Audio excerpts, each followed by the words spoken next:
ஆத்தங்கரையோரமா இருக்கிற ஒரு அழகான கிராமத்துல ரங்கையா சீதா அப்படிங்கிற தம்பதிகள் வாழ்ந்துகிட்டு இருந்தாங்க. ரங்கையா ஒரு மூத்த விவசாயி. அவருக்கு ஒரே ஒரு புள்ள, பேரு ராமு. ராமுவுக்கு சில மாசத்துக்கு முன்னாடி தான் கமலா அப்படிங்கிற பொண்ணோட கல்யாணம் நடந்துச்சு. கமலா கொஞ்சம் பெரிய குடும்பத்தை சேர்ந்த பொண்ணு. அவ பணக்கார குடும்பத்தை சேர்ந்த பொண்ணுங்கிறதுனால கொஞ்சம் வசதியாவும் ஆடம்பரமாவும் வாழ்ந்துதான் அவளுக்கு பழக்கம்.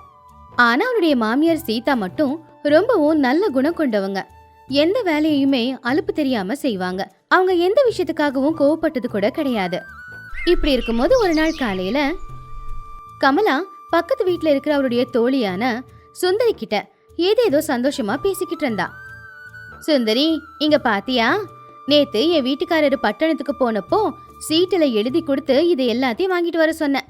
இதுல பட்டை, ஏலக்காய், கிராம்பு, அன்னாச்சி பூவு, கடல் பாசி, இப்படி எல்லாமே நல்ல மசாலா பொருட்களை கொண்டு வர சொன்னேன். இன்னைக்கு இது எல்லாத்தையும் போட்டு விருந்து சாப்பாடு செஞ்சு எல்லாரையுமே ஆச்சரியப்படுத்த போறேன். ஐயோ, இதெல்லாம் எவ்வளவு கமலா! பட்டணத்துல பெரிய பெரிய பணக்காரங்க வீட்டுலதான் இதெல்லாம் பயன்படுத்துவாங்கன்னு கேள்விப்பட்டிருக்கேன். நம்ம கிராமத்து சமையல்ல இது போட்டா நல்லா இருக்குமா? ஏன்னா நாம அப்படியெல்லாம் சமைக்க மாட்டோம்ல. ஆனா உங்க வீட்டுலதான் உங்க மாமியார் இருக்காங்களே, அவங்க ரொம்ப நல்லா சமையல் செய்வாங்க. அப்படி இருக்கும்போது புதுசா நீ எதுக்காக இதெல்லாம் கொண்டு வந்த? அட நீ வேற சுந்தரி, எங்க அத்தை சமைக்கிற சாப்பாடு நல்லாதான் இருக்கும். ஆனா எல்லாம் பழைய மாதிரி தான் இருக்கும். அதுல உப்பு, காரம், மஞ்சத்தூளை தவிர வேற எதுவுமே இருக்காது. தினமும் அதையே சாப்பிட்டு சாப்பிட்டு என் வீட்டுக்காருக்கும் என் மாமனாருக்கும் நாக்கு செத்து போயிருக்கோம். அதான் இன்னைக்கு நான் அவங்களுக்காக நல்லா சமைக்க போறேன். இங்க இருக்கிற மசாலா பொருட்களு, கொஞ்சம் நெய், அப்புறம் பட்டணத்துல இருந்து கொண்டு வந்த தேங்காய், இத துருவி போட்டு அரைச்சி குழம்பு வச்சா எங்க வீட்டுல எல்லாரும் விரும்பி சாப்பிடுவாங்க. இன்னைக்கு இந்த வீட்லயும் எல்லாருக்கும் அததான் சமைச்சு கொடுக்க போறேன்.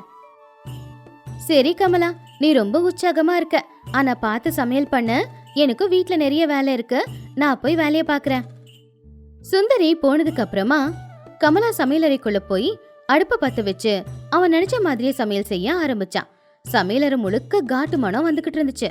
அப்பதான் சீதாம்மா தோட்டத்துல இருந்து வீட்டுக்குள்ள வந்தாங்க. அந்த மனத்துக்கு அவங்களுக்கு இருமல் வந்துச்சு. கமலா, என்னம்மா இது வாசம்? அடுப்புல பச்சை விறகு ஏதாவது வச்சிட்டியா? இந்த வாசத்துக்கு எனக்கு இருமல் வருது. கண்ணெல்லாம் கூட எரியுது. என்னம்மா பண்ணிக்கிட்டு இருக்க?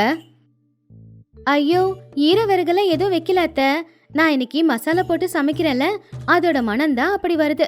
இன்னைக்கு நான் சமைக்கிறேன், நீங்க போய் திண்ணையில உக்காந்துக்கோங்க.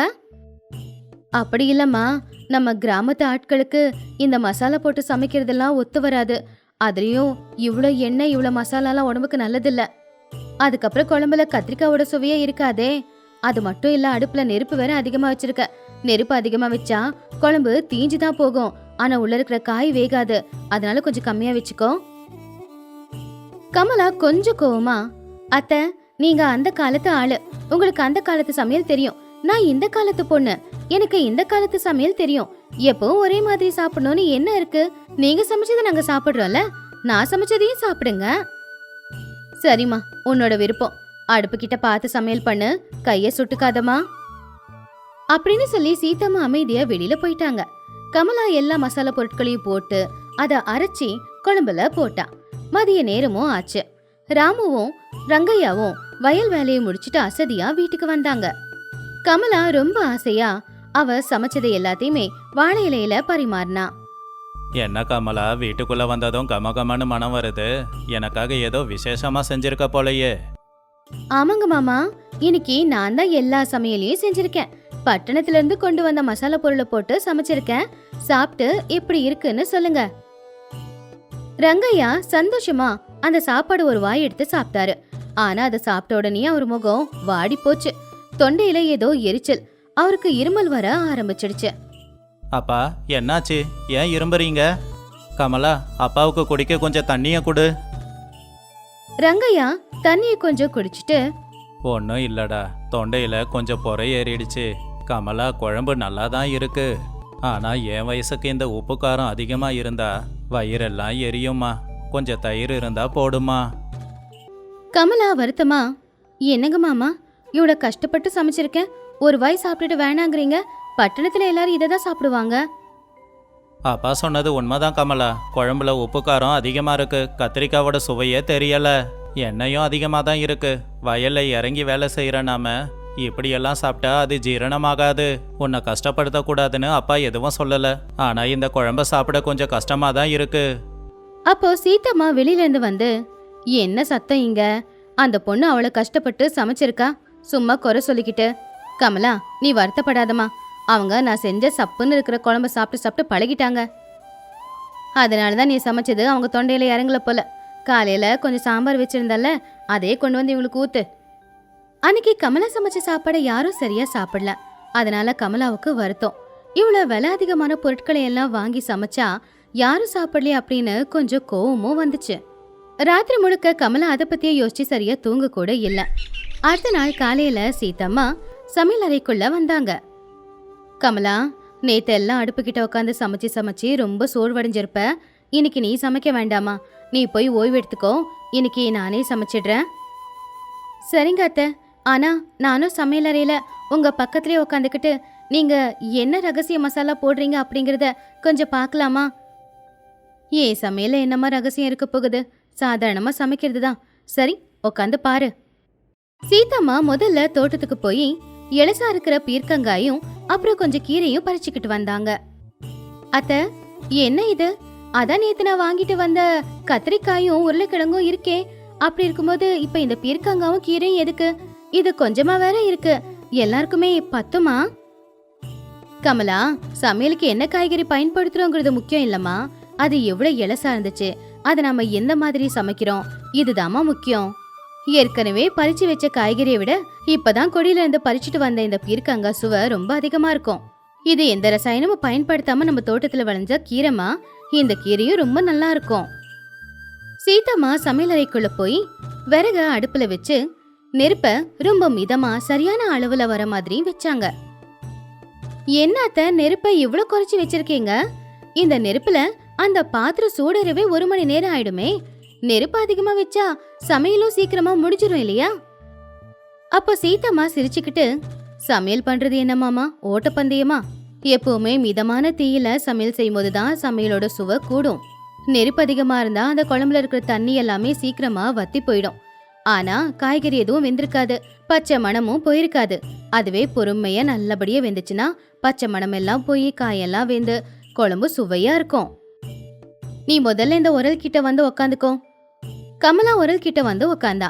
அப்ப சீதம்மா அந்த உரல்ல கொஞ்சம் காஞ்ச மிளகா, கொஞ்சம் சீரகம், கொஞ்சம் தனியாவை போட்டு இடிச்சாங்க. அதுவும் அவசரமா இடிக்காம பொறுமையா இடிச்சுக்கிட்டு இருந்தாங்க.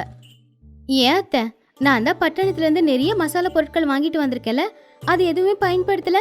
இப்படி வீட்ல இருக்கிற இந்த கொஞ்சோண்டு பொருளை போட்டு அதுவும் இவ்வளவு மணி நேரமா எதுக்காக இடிச்சுக்கிட்டு இருக்கீங்க? பொறுமை இல்லைன்னா சமையல் பண்ண முடியாதுமா. நீ வாங்கிட்டு வந்து வச்சிருக்கிற அந்த மசாலா பொடியில இப்போ உயிர் இருக்காது, வாசம் மட்டும்தான் இருக்கும். நம்ம என்னைக்கு சமைக்கிறோமோ அன்னைக்கு அந்த குழம்புக்கு தேவையான எல்லாத்தையுமே அப்பவே உரல்ல போட்டு பொறுமையா அரைச்சு அத குழம்புல சேர்த்து பாரு.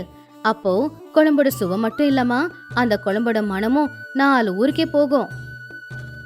சீதம்மா அவங்க பறிச்சுக்கிட்டு வந்த பீர்க்கங்காய கொஞ்சமா நெருப்புல வச்சு சுட்டு அதுக்கப்புறம் அவங்க இடிச்ச பொடியோட சேர்த்து குண்டால போட்டு மூடி போட்டு வச்சுட்டாங்க. அதுக்கப்புறம் பறிச்சுட்டு வந்த கீரையையும் பருப்பையும் வேக வச்சாங்க. ஆனா கமலா அவங்கள கவனிச்சுக்கிட்டே இருந்தா. அவங்க பொறுமையா ஏதோ சாமி பாட்டை பாடிக்கிட்டு பொறுமையாவே சமையல செஞ்சுக்கிட்டு இருந்தாங்க. என்னத்த, சமைக்கும் போது பாட்டு பாடிக்கிட்டு இருக்கீங்க? சமைக்கும் போது பாட்டு பாடிக்கிட்டே இருந்தா அந்த பாட்டு நம்ம மனச அமைதியாக்கும். நம்ம சந்தோஷமா இருக்கும் போது தானே இந்த பாட்டெல்லாம் பாடுவோம். சமைக்கும் போது எப்பவுமே சந்தோஷமா இருக்கணும். அதை விட்டுட்டு கவலையா சோகமா கோவமா இருந்தா அந்த சாப்பாடு அந்த அளவுக்கு சுவையா இருக்காது. அன்னைக்கு மதிய நேரம் ஆச்சு. வீட்டோட ஆம்பளைங்க மறுபடியும் பசியோட வீட்டுக்கு வந்தாங்க. இந்த தடவை சீதம்மா தான் எல்லாருக்கும் சாப்பாடு பரிமாறினாங்க. கமலா பக்கத்துல நின்னுக்கிட்டு இருந்தா. 2 பேரும் அந்த பருப்பு கீரை குழம்பையும் அப்படியே பீர்க்கங்காய் துவையலையும் எடுத்து வாயில வச்சாங்க. அவ்வளவுதான். ஒரு நிமிஷம் அவரு கண்ணை மூடிக்கிட்டு, ஆஹா, எவ்வளோ நாளாச்சு இவ்வளோ அருமையா சாப்பிட்டு.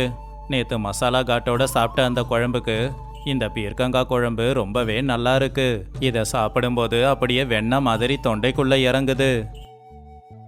ஆமாப்பா, நீங்க என்ன வேணும்னாலும் சொல்லுங்க, ஆனா என் அம்மா சமைக்கிற மாதிரி வராது. அம்மா சமையல்ல ஏதோ மாயமந்திரம் இருக்கு, அதான் இவ்வளோ நல்லா இருக்கு. 2 பேரும் போட்டா போட்டி போட்டு வயிறார சாப்பிட்டாங்க. இத பார்த்து கமலாவுக்கு ஒண்ணுமே புரியல. அவங்க 2 பேரும் சாப்பிட்டு முடிச்சு போனதுக்கு அப்புறமா அதே சாப்பாடு தான் கமலா உட்காந்து சாப்பிட்டான். அவளுக்கும் அந்த சுவை ரொம்பவும் பிடிச்சு போச்சு. அந்த சமையல்ல எந்த மசாலா பொருட்களும் இல்ல, அதிகப்படியான எண்ணெயும் இல்ல. ஆனா அந்த சாப்பாடு அமிர்த மாதிரி தான் இருந்துச்சு. சாப்பிட்டு முடிச்சதும் கமலா சீதாம்மா கிட்ட போய், அத்தை, உண்மையே சொல்லுங்க, நீங்க சமைச்சு முடிக்கிற வரைக்கும் நான் உங்க பக்கத்துல தான் இருந்தேன். நீங்க அந்த குழம்புல என் கண்ணு முன்னாடி அரைச்சு போட்டது வெறும் தனியாவும் காஞ்ச மிளகாவும் சீரகமும் மட்டும்தான். ஆனா அந்த குழம்பு எப்படி அவ்வளவு சுவையா இருந்துச்சு? நான் பார்க்காத நேரத்துல ஏதாவது பொடியை துவிட்டீங்களா? இல்லைன்னா அந்த குழம்பு அந்த அளவுக்கு நல்லா வந்திருக்காதுல? உண்மையே சொல்லுங்க, ரகசியத்தை என்கிட்ட சொல்லுங்க அத்தை. பைத்தியக்கார பொண்ணே, உன்கிட்ட நான் எதுக்காக ரகசியத்தை மறைச்சு வைக்க போறேன்? என்கிட்ட எந்த ரகசியமும் இல்ல. சமையலுக்கு போடுற பொருளை வச்சுதான் அதோட சுவை இருக்குன்னு யார் சொன்னது? சமைக்கிற பக்குவத்தை வச்சுதான் அதோட சுவையே இருக்குமா? என்னால இதை ஏத்துக்க முடியாது அத்தை. நேத்து நான் அவ்வளவு பொருள் போட்டு நல்லா வரல, இன்னைக்கு நீங்க எதுவுமே போடாம எப்படி நல்லா வந்துச்சு? நீ சமைக்க போகும்போது பட்டணத்துல இருந்து கொண்டு வந்த அந்த மசாலா பொருட்கள் மேல நம்பிக்கை வச்சு போன. ஆனா நான் சமைக்க போகும்போது என் புருஷனுக்கும் பிள்ளைக்கும் நல்லா சமைச்சு கொடுக்கணும்ன்ற பாசத்தோட போனம்மா. இதுதான் உனக்கும் எனக்கும் நடுவுல இருக்கிற ரொம்ப பெரிய வித்தியாசம். அப்போ கமலா யோசிக்க ஆரம்பிச்சு, பாசமா? பாசத்துக்கும் சமையலுக்கும் என்ன அத்தை சம்பந்தம்? இதுல நிறைய இருக்குமா. நீ சமைக்க போகும்போது சமையல் நல்லா வரணும், எல்லாரும் அதை சாப்பிடணும், 4 பேர் என்ன பாராட்டணும் அப்படிங்கிற எண்ணம் இருந்துச்சுல்ல. அதனாலதான் நீ உண்மையில நம்பிக்கை வைக்காம எல்லா பொருட்களையும் மேலேயும் நம்பிக்கை வச்ச. அதிகமா நெருப்பும் வச்ச, சீக்கிரமா சமைச்சும் முடிச்ச. ஆனா நான் அவங்க திருப்தியா சாப்பிடணும் அப்படிங்கிற பாசத்தோட தாம சமைச்சேன். அதனாலதான் நெருப்பை குறைச்சி பொறுமையா சமைச்சேன். எல்லாத்தையுமே பார்த்து பார்த்து அப்போதைக்கே அரைச்சு போட்டேன். அதிகமா எந்த பொருட்களையும் சேர்க்காம நம்ம வீட்டுல இருக்கிற சாதாரண பொருட்களை சேர்த்து சாதாரணமான சமையலை தான் செஞ்சேன். ஆனா அதுல என்னுடைய பாசம் இருந்துச்சு. புள்ளையும் புருஷனும் வயிறால சாப்பிடணுங்கிற எண்ணம் இருந்துச்சு. அந்த ஒரு எண்ணம் போதாதான் நம்ம சமைக்கிற சாப்பாடு நல்லா சுவையா வர்றதுக்கு? கமலாவோட கண்ணுல இருந்து கண்ணீர் வந்துச்சு. சமைக்கணும் அப்படிங்கறது வீட்டுல இருக்கிற எல்லாரும் நல்லா சாப்பிடணுங்கிறதுக்காக, நம்ம திறமைய காட்டுறதுக்காக இல்ல. அவங்க மாமியாருடைய அனுபவத்துக்கு முன்னாடி அவ ஒண்ணுமே இல்லைன்னு அவ தெரிஞ்சுக்கிட்டா. என்ன மன்னிச்சிடுங்க அத்தை. பட்டணத்துல சமைக்கிற சமையலை பார்த்து கிராமத்து சமையல்ல இருக்கிற அருமை பெருமைய நான் தெரிஞ்சுக்க முடியாம போச்சு. அகங்காரம் என்ன சரியா சமைக்க விடல. நீங்க தான் இனிமே எனக்கு குரு. எல்லாருமே ரசிச்சு ருசிச்சு விரும்பி சாப்பிடுற மாதிரியான சமையலை எப்படி செய்யணும்னு நீங்க எனக்கு கத்து கொடுங்க. நான் பொறுமையா நீங்க சொல்ற மாதிரியே மசாலாவா அப்பா அரைச்சு அப்பவே குழம்பு வைக்கிறேன் அத்தை. நீ ரொம்ப நல்ல பொண்ணு கமலா. தப்ப தெரிஞ்சுக்கிட்டியா, அதுவே பெரிய விஷயம். நாளையில இருந்து நம்ம 2 பேரும் ஒன்னா உட்காந்து சமைக்கலாம். எதை எப்படி செய்யணும்னு நான் சொல்லி கொடுக்கறேன். நீ சமையல் பண்ணி பாரு, ரொம்ப நல்லா இருக்கும். அன்னையில இருந்து கமலா முழுசாவே மாறிட்டா. பட்டணத்து சமையலெல்லாம் சமைக்க ஆசைப்படுறதில்ல. அவங்க மாமியார் எப்படி கத்து கொடுக்கறாங்களோ அந்த சமையலையே அவ நல்லபடியா சமைச்சு எல்லாரையும் அசத்துனா.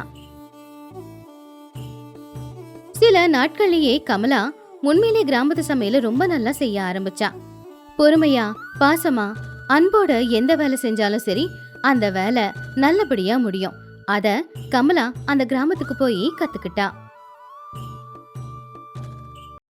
அது ராமபுரம் அப்படிங்கிற ஒரு கிராமம். அந்த ஊர்ல இருந்து பட்டணத்துக்கு போகணும்னா வண்டியில பல மணி நேரமா தான் அங்க போகணும். வாரத்துக்கு ஒரு தடவை சந்தையில இருந்து காய்கறி வண்டி வரும். அந்த வண்டியில தான் எல்லாரும் காய்கறி வாங்கணும். அந்த வண்டி மட்டும் வரல, அந்த வாரம் முழுக்க அவங்க கஞ்சியை தான் குடிக்கணும். அன்னைக்கு மதிய நேரம் சூரியன் சரியா ஆகாயத்துல உச்சியில இருந்தான். அந்த ஊரு கிணத்தடியில அந்த ஊர் பொம்பளைங்க எல்லாரும் தண்ணி எடுக்க வந்து பேசிக்கிட்டு இருந்தாங்க. லக்ஷ்மி குடத்தை கொண்டு வந்து திட்டில வச்சு வேர்வையை தொடச்சுக்கிட்டு தூரமா இருக்கிற மண் ரோட்டையே பாத்துக்கிட்டு இருந்தா. அப்போ கௌரி லக்ஷ்மி பக்கத்துல தான் இருந்தா. என்ன லக்ஷ்மி, மண் ரோட்டையே பாத்துக்கிட்டு இருக்க? யாருக்காக காத்துக்கிட்டு இருக்க? வேற யாருக்காக? இன்னைக்கு செவ்வாய்க்கிழமை, சந்தையில இருந்து காய்கறி வண்டி வரணுமே. மதிய நேரமும் ஆயிடுச்சு, ஆனா இன்னைக்கு வண்டி வரல. என் வீட்டுக்கார வயல்ல இருந்து வீட்டுக்கு வரதுக்குள்ளார எண்ணெய் கத்திரிக்காய் குழம்பு செஞ்சு வைக்கிறேன்னு சொன்னேன். ஆனா வண்டி இன்னும் வரலையே. அடியே பைத்தியக்காரி, அந்த வண்டிக்காரன் எங்க வரப்போறான் இந்த வெயில்ல?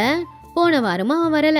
எல்லாம் நம்ம தலையெடுத்து அந்த பட்டணத்துக்காரங்களோட தயவுல தான் நாம வாழ வேண்டி இருக்கு. அவங்க கொண்டு வந்தா சாப்பிடணும், இல்லைன்னா பட்னியா கிடைக்கணும். பக்கத்துல நின்னுக்கிட்டு இருந்த ரங்கம்மாவுக்கு கொஞ்சம் கிண்டல் பண்ற குணம் அதிகம். ஏம்மா கௌரி, நம்ம தலையெடுத்து அவ்வளவுதான். நம்ம ஊர் மண்ணுல சத்து இல்ல, எந்த செடியும் விளைய போறதும் இல்ல. அதனாலதான் பட்டணத்துல இருந்து வர வண்டிக்காக நம்ம எல்லாரும் காத்துக்கிட்டு இருக்கணும். லக்ஷ்மி, எண்ணெய் கத்திரிக்காய் குழம்புலாம் இன்னைக்கு இல்ல. உன் வீட்டுக்காரு வந்தாருன்னா துவையல் அரைச்சி போடு. லக்ஷ்மி அதை கேட்டு பெருமூச்சு விட்டு, அவ்வளோதாங்கிறியாக்கா? ஆனா எனக்கு ஒரு சந்தேகம். எல்லார் வீட்டு பின்னாடியும் அவ்வளோ இடம் இருக்கு. நம்ம ஊர் முழுக்க கிணத்துல குளத்துல தண்ணி இருக்கு. நாம 4 விதைய போட்டு காய்கறி விளைய வைக்கிறத விட்டுட்டு ஏன் வண்டிக்காக காத்துக்கிட்டு இருக்கோம்? நல்லா யோசிக்கிற மாதிரி தான் பேசுற. ஆனா என்ன பண்றது? இடம் இருந்தா போதுமா? அதோட மண்ணுல சத்து இருக்க வேண்டாமா? அந்த சத்தை நம்ம பூமி எப்போவோ இழந்துருச்சு. வாங்க வாங்க, இருக்கிற பொழப்பையாவது பார்க்கலாம். எல்லாரும் தண்ணி எடுத்துக்கிட்டு வீட்டுக்கு போனாங்க. லக்ஷ்மி மட்டும் யோசிச்சுக்கிட்டே தான் வீட்டுக்கு வந்தா. அன்னைக்கு மதிய நேரம் சாப்பாட்டு நேரத்துக்கு லக்ஷ்மியோட புருஷனான ராமையா வீட்டுக்கு வேலையை முடிச்சுட்டு வந்தான். சாப்பிட உக்காந்தான். லக்ஷ்மியும் சரி அப்படின்னு தட்டுல சாப்பாடு போட்டான். சாப்பாடு போட்டு பக்கத்துல கொஞ்சம் சின்ன வெங்காயமும் பச்சை மிளகாயும் ஊறுகாயும் வச்சா. அப்போ ராமையா தட்டை பார்த்தான். அதுல குழம்பு இருக்கல. வருத்தப்பட்டான். ஆனா லக்ஷ்மிய எதுவும் சொல்லவும் இல்லை. ஆனா அவன் முகத்துல இருக்கிற அந்த கஷ்டத்தை லக்ஷ்மி கவனிச்சா. என்னங்க, குழம்பு இல்லைன்னு தட்டை பாக்குறீங்களா? நான் என்ன பண்றது? சந்தையிலேருந்து காய்கறி வண்டி வரலையே. ஏங்க, ஒரு யோசனை இருக்கு, நான் அதை சொல்லவா அப்படின்னு கேட்டப்போ, என்ன அது சொல்லு அப்படிங்கிற மாதிரி ராமையா சொன்னான். நம்ம வீட்டுக்கு பின்னாடி அவ்வளோ இடம் இருக்குல்ல, அப்படி இருக்கும்போது நாம அங்க காய்கறி தோட்டத்தை வளர்த்தா என்ன? நாம ஏன் அந்த வண்டிக்காக எப்பவுமே காத்துக்கிட்டு இருக்கணும்? அதுக்கு பதிலாக நாமளே காய்கறியை வளர்க்கலாமே. நீங்க எனக்கு கொஞ்சம் உதவி செய்யுங்க, நானும் கஷ்டப்படுறேன். ராமையா கொஞ்ச நேரம் லக்ஷ்மியை பார்த்தான். அதுக்கப்புறம் வீட்டு தோட்டத்தை பார்த்தான். பாறையும் கல்லுமா இருந்துச்சு அந்த இடம். இதெல்லாம் நடக்குமா அப்படின்னு சந்தேகமா பார்த்தப்போ, பரவாயில்ல, முயற்சி பண்ணலாம். ஒருவேளை ஏதாவது விளைஞ்சதுன்னா சந்தோஷம் தானே. எதுவுமே விளையலனாலும் கீரையாவது விளையும், அதையாவது நல்லபடியா சமைச்சு சாப்பிடலாமே அப்படின்னு நினைச்சான். சரி, உன்னோட விருப்பம், நீ முயற்சி பண்ணு, நான் உனக்கு உதவி செய்யறேன் அப்படின்னு அமைதியா சொல்லி எழுந்திருச்சான். அடுத்த நாள் காலையில லக்ஷ்மி விடிய காலையில எழுந்திருச்சா. கையில ஒரு கடப்பாறையை எடுத்துக்கிட்டு வீட்டுக்கு பின்னாடி இருக்கிற இடத்துக்கு வந்தா. அங்க நிறைய முள்பொதருங்க கல்லுங்க இருந்துச்சு. என்ன லக்ஷ்மி, காலையிலே கடப்பாறையை பிடிச்சிக்கிட்டு யுத்தத்துக்கு போற மாதிரி தயாரா இருக்க? என்ன பண்ண போற? கௌரி, நான் யுத்தத்துக்கு தான் போய்கிட்டு இருக்கேன். நேத்து தான் நான் சொன்னேன்ல, என் வீட்டு தோட்டத்துல காய்கறியை வளர்க்க போறேன்னு. அதுக்கான ஏற்பாடுகளை தான் செஞ்சுக்கிட்டு இருக்கேன். அப்பதான் அந்த இடத்துக்கு ரங்கம்மாவும் வந்தா. அடியே லக்ஷ்மி, உனக்கு என்ன பைத்தியமா? இந்த மண்ணை பாத்தியா எப்படி இருக்குன்னு? இந்த மண்ணுல ஒரு புல்லு கூட முளைக்க மாட்டேங்குது. இதுல காய்கறி செடி எங்கிருந்து வெளியே போகுது? தேவையில்லாம உனக்கு உடம்பு வலி தான் வரப்போகுது. லக்ஷ்மி சிரிச்சுக்கிட்டே, பரவாயில்லக்கா, நான் நம்பிக்கையோட செடி வளரும் அப்படின்னு செஞ்சுக்கிட்டு இருக்கேன். வளரலனாலும் பரவாயில்ல, ஏதோ நம்ம வீட்டை சுத்தி இருக்கிற இடத்த நல்லா சுத்தமா வச்சுக்கிட்ட மாதிரியாவது இருக்கும் இல்லையா? அதான். உன்னோட விருப்பம். உனக்கு இடுப்பு வலி வந்துச்சுன்னா நீ தான் போய் படுத்துக்க போற, பாத்துக்கோ. லக்ஷ்மி அமைதி அவ வேலைய செய்ய ஆரம்பிச்சா. கடப்பாறைய வச்சு அவ தரைய தோண்ட ஆரம்பிச்சா. மண்ணே கல்லு மாதிரி தான் இருந்துச்சு. ஒவ்வொரு தடவை குத்தும் போதும் அவளுக்கு கை வலிக்க ஆரம்பிச்சுது. ஆனாலும் சாயந்தரம் வரைக்கும் கஷ்டப்பட்டா லக்ஷ்மி. அப்பதான் ராமையா வேலையை முடிச்சுட்டு வீட்டுக்கு வந்தான். தோட்டத்து பக்கம் பார்த்தப்போ பரவி இருந்த கல்லுங்க எல்லாமே ஒரு ஓரமா இருந்துச்சு. அதை பார்த்து ராமையா ரொம்ப ஆச்சரியப்பட்டு அதுக்கப்புறம் உள்ள போய் தோட்டத்துல வேலை செய்யறதுக்காக மறுபடியும் வெளியில வந்தான். ஏங்க, வயல்ல வேலை செஞ்சு வந்திருக்கீங்க, கொஞ்சம் ஓய்வு எடுத்துக்கோங்க. ஆனா ராமையா கேட்கல. கடப்பாறைய எடுத்துக்கிட்டான். லக்ஷ்மியால தோண்டி எடுக்க முடியாத பெரிய பெரிய பாறைகளை ஒரே அடியில தோண்டி எடுத்து தூரமா தூக்கி போட்டுட்டான். அதை பார்த்து லக்ஷ்மியோட முகத்துல சந்தோஷம் வந்துச்சு. பாத்தீங்களா, நீங்க தான் என்னோட பலம். அதனாலதான் வேலை சீக்கிரமா முடியுது. நாளைக்கு இந்த மண்ணை பதமாக்கணும். ராமையா சிரிச்சுக்கிட்டே ஒரு மம்முட்டியை எடுத்துட்டு போய் கடப்பாறை மம்முட்டியை வச்சு அந்த மண்ணெல்லாம் தோண்ட ஆரம்பிச்சான். ஒரு வாரத்துக்கு அப்புறமா பின்னாடி இருக்கிற இடமும் சுத்தமாச்சு. மண்ணு இப்போ நல்ல மெத்துன்னு தான் இருந்துச்சு. ஆனா பிரச்சனை இப்பதான் தொடங்குச்சு. லக்ஷ்மி, மண்ணை சரி பண்ணிட்ட, சரி, விதைக்கு என்ன பண்ணுவ? தண்ணிக்கு என்ன பண்ணுவ? ஏற்கனவே கிணத்துல இருக்கிற தண்ணி குடிக்க மட்டும்தானே போதுமானது? எனக்கு இந்த யோசனை இருந்துச்சுதான். நேத்து எங்க ஊர்ல இருந்து அண்ணன் வந்தானா, அவன்கிட்ட முன்னாடியே விதையெல்லாம் வாங்கிட்டு வர சொல்லியிருந்தேன். கத்திரிக்காய், கொஞ்சம் வெண்டைக்காய், மற்ற விதையெல்லாம் வாங்கிட்டு வந்திருக்கான். அப்புறம் தண்ணியா, நம்ம சாப்பாட்டுக்கு அரிசி கழுவி ஊத்துற தண்ணி, அதுக்கப்புறம் துணி துவச்சி அலசி ஊத்துற வர தண்ணி, அப்புறம் குளிக்கும் போது பாத்ரூம்ல இருந்து வந்த தண்ணி எல்லாம் இங்க வர மாதிரி ஏற்பாடு பண்ண போறேன். அது கேட்டு ரங்கம்மா சிரிச்சுக்கிட்டே, ஓஹோ, யோசனை நல்லா இருக்கு. ஆனா அந்த அழுக்கு தண்ணியில செடி வளருமா?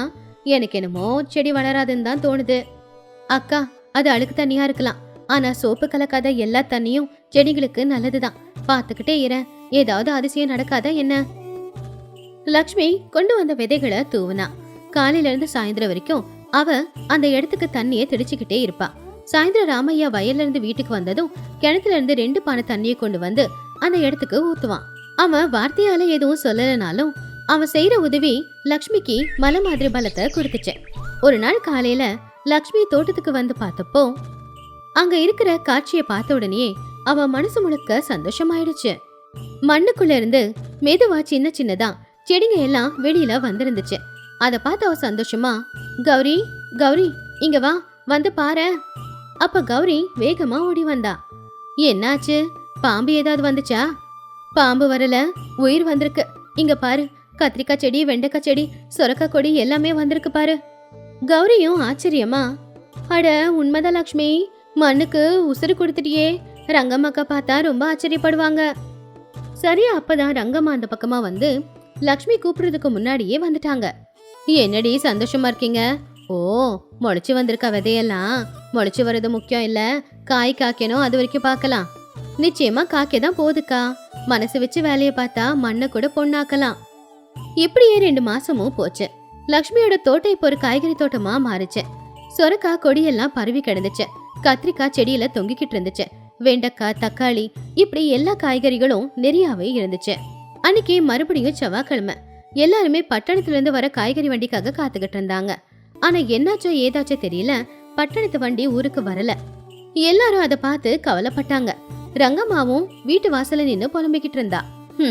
என்ன வாழ்க்கையோ, ஒரு வாரமா வெறும் துவையில அரைச்சி தான் என் புருஷனுக்கு கொடுத்துக்கிட்டு இருக்கேன். என்னைக்காவது ஏதாவது சமைச்சு கொடுக்கலான்னு பார்த்தா வண்டியும் வரலையா?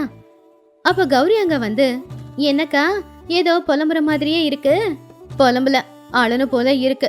பாவம், ஆம்பளைங்க எல்லாரும் வயல்ல கஷ்டப்பட்டு உழைச்சிட்டு வராங்க. அவங்களுக்கு தினமும் கஞ்சியும் துவையிலுமா கொடுக்கறது. அப்பதான் லக்ஷ்மி ஒரு கூடை எடுத்துக்கிட்டு அங்க வந்தா. அந்த கூடையில தக்காளி, வெண்டைக்காய், கத்திரிக்காய், சொரக்காய் இது எல்லாமே இருந்துச்சு. அது எந்த அளவுக்கு பார்க்க நல்லா இருந்துச்சுன்னா அப்படியே பச்சையா சாப்பிடணும் போலவே இருந்துச்சு. ரங்கம்மாக்கா, ஏன் இவ்வளவு கவலைப்படுற? இந்தா காய்கறி இருக்கு, இதை எடுத்துக்கோ. ரங்கம்மா அதை பார்த்து ஆச்சரியமா, இது உன்னோட தோட்டத்துல விளைஞ்சதா? ஆமாக்கா, கத்திரிக்காய்னா உன் வீட்டுக்காருக்கு ரொம்ப பிடிக்கும்ல, அதான் நிறைய கொண்டு வந்திருக்கேன். என் வீட்டுல இதே மாதிரி நான் நிறைய பறிச்சு வச்சிருக்கேன் அப்படின்னு லக்ஷ்மி கூடையை கொடுக்கும்போது கை நடுங்கிக்கிட்டே ரங்கம்மா அந்த கூடைய வாங்கினா. நேத்து வரைக்கும் லக்ஷ்மிய கிண்டல் பண்ண அந்த வாய் இப்ப என்ன பேசுறதுன்னு தெரியாம தவிச்சுது. லக்ஷ்மி, என்ன மன்னிச்சிடுமா, என்னத்த நீ பண்ணிட போற பைத்தியக்காரத்தனம் அப்படின்லாம் கிண்டல் பண்ண. ஆனா உண்மையிலேயே இப்ப பண்ணிருக்கிறது ரொம்ப பெரிய உதவி. இந்த காயை பார்த்தா அவ்வளோ நல்லா இருக்கு. என்ன காய் இது? நாம எல்லாரும் ஒரே ஊரை சேர்ந்தவங்க, ஒருத்தங்களுக்கு ஒருத்தங்க உதவி செஞ்சுக்கணும்ல. ஆனா இதை நான் மட்டும் செஞ்சதில்ல, என் வீட்டுக்காரர் எனக்கு உதவி செஞ்சதுனாலதான் என்னால செய்ய முடிஞ்சுது. தூரத்துல ராமையாவும் ரங்கம்மாவோட புருஷனும் நின்னுக்கிட்டு இருந்தாங்க. ரங்கம்மாவோட புருஷன் ஆச்சரியமா ராமையாவை பார்க்கும்போது ராமையாவோட முகத்துல ஒரு பெருமை தெரிஞ்சுது. ரங்கம்மாவோட புருஷன் ராமையாவோட தோல்ல கைய போட்டு அவரை பாராட்டினாரு. லக்ஷ்மி, எனக்கு கொஞ்சம் கீரை கொடுக்கறியா? என் பிள்ளைங்க கீரை சாப்பிட்டு இவ்வளவு நாளாச்சு. அட என்ன கௌரி, இது கேட்கணுமா? வா, உனக்கு எல்லா காய்கறியும் கொடுக்கறேன்.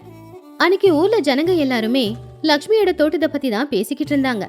ரங்கம்மாவோட வீட்டுல சுவையான எண்ணெய் கத்திரிக்காய் குழம்ப சாப்பிட்டுட்டு ரங்கம்மாவோட புருஷன் கடப்பாரையும் மம்முட்டியையும் எடுத்துக்கிட்டு அவங்க வீட்டுக்கு பின்னாடி இருக்கிற இடத்துக்கிட்ட போனான்.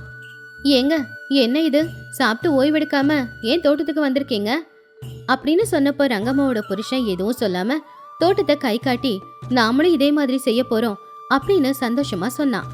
ஆமா, லக்ஷ்மியால முடியும்னா நம்மளாலையும் முடியும்ல. நாளைக்கு காலையில லக்ஷ்மி கிட்ட போய் விதை வாங்கிட்டு வரேன். நீங்க பாறை எல்லாத்தையும் எடுங்க, நான் செடி எல்லாத்தையும் புடுங்குறேன். அடுத்த நாள் ஊர்ல ரொம்ப பெரிய மாற்றம் வந்துச்சு. லக்ஷ்மியோட வீட்டுக்கு முன்னாடி பொம்பளைங்க நின்னுக்கிட்டு இருந்தாங்க. காய்கறிக்காக இல்ல, காய்கறி விதைக்காக. உங்க எல்லாருக்கும் என்கிட்ட விதை இருக்கு, நான் விதை கொடுக்கறேன். அடுத்த வாரம் நாம வண்டிக்காக காத்துக்கிட்டு இருக்க கூடாது. இனிமே யாருமே நமக்கு காய்கறி கொடுக்க வேணாம், நாம எல்லாருக்குமே கொடுக்கலாம். லக்ஷ்மி, உன்னோட தோட்டத்தை பார்த்ததுக்கு அப்புறம் என் வீட்டுக்கு பின்னாடி இருக்கிற இடத்த பார்த்தா எனக்கு வெக்கமா இருக்கு. இப்பவே நானும் அந்த வேலையை ஆரம்பிச்சிடுறேன். ஒரு வாரத்துல ஊர்ல இருக்கிற ஆம்பளைங்க எல்லாருமே அவங்க வீட்டுக்கு பின்னாடி கடப்பாரியோட இருக்கிறத பார்த்தாங்க. ராமையா மட்டும் இல்லாம இருக்கிற எல்லா ஆம்பளைங்களும் ஒன்னா சேர்ந்துக்கிட்டு பொண்டாட்டிங்களுக்கு உதவி செஞ்சு காலியா இருக்கிற இடத்த தோட்டமா மாத்தினாங்க. இப்படி 6 மாசமும் போச்சு. இப்போ ராமாபுரத்துல எல்லாரும் வீட்டு வாசல்ல, தோட்டத்துல எங்க பார்த்தாலும் காய்கறி தான். இனி அவங்க பட்டணத்து வண்டிக்காக காத்துக்கிட்டு இருக்க வேண்டிய அவசியமே இல்ல. இப்ப யாருமே அந்த வண்டிக்காக ரோட்ல போய் நிக்கிறதும் கிடையாது. ஒரு நாள் சாயந்தர நேரம் கௌரி, லக்ஷ்மி, ரங்கம்மா எல்லாரும் கிணத்தடியில இருந்தாங்க. லக்ஷ்மி, உன்னாலதான் நாங்க எல்லாரும் மாறி இருக்கோம். இப்போ எங்க தோட்டத்துல வெளியே காய்கறியை எடுத்து நான் சமைக்கும் போது ரொம்ப சந்தோஷமா இருக்கு. ஆமா, நேத்து என் புருஷன் பட்டணத்துக்கு போனப்போ டாக்டர் கேட்டாராமா, என்ன உங்க ஊர்ல இருந்து யாரும் உடம்புக்கு முடியலன்னு வர மாட்டேங்கிறாங்களேன்னு கேட்டப்போ என் வீட்டுக்காரரு பெருமையா நம்ம ஊர்ல நடக்கிறத சொன்னாராமா. லக்ஷ்மி சந்தோஷமா, அதுதானே நமக்கு வேணும். நம்ம பூமி நமக்கு தாய் மாதிரி. நாம கேட்டா அம்மா நம்ம கேட்டது கொடுக்காம போயிடுவாங்களா? அந்த மாதிரி தான் பூமி தாயும் நாம கேட்டா கொடுக்க போறா. அப்பதான் ராமையா அங்க வந்தான். அவன் கையில ஒரு பெரிய பூசணிக்காய் இருந்துச்சு. அது அவங்க தோட்டத்துல விளைஞ்சது. ராமையா அந்த பூசணிக்காய லக்ஷ்மி கையில கொடுத்துட்டு நாம ஜெயிச்சிட்டோம் அப்படிங்கிற மாதிரி பார்த்தான். லக்ஷ்மியும் அதை பார்த்து ரொம்பவும் சந்தோஷமா எல்லாருக்கும் இந்த பூசணிக்காயை வெட்டி கொடுக்கலாம் அப்படின்னு நினைச்சுக்கிட்டு இருந்தா. இந்த கதையில இருக்கிற நீதி என்னன்னா, ஒருத்தனால முடியாதது அப்படிங்கிறது எதுவுமே இல்ல. முதல்ல முயற்சி பண்ணணும், அதுக்கப்புறம் அதுக்காக கஷ்டப்பட்டு உழைக்கணும். அப்படி உழைச்சா முடியாது அப்படிங்கறத கூட முடியுங்கிற மாதிரி நம்மளால செஞ்சு காட்டவும் முடியும்.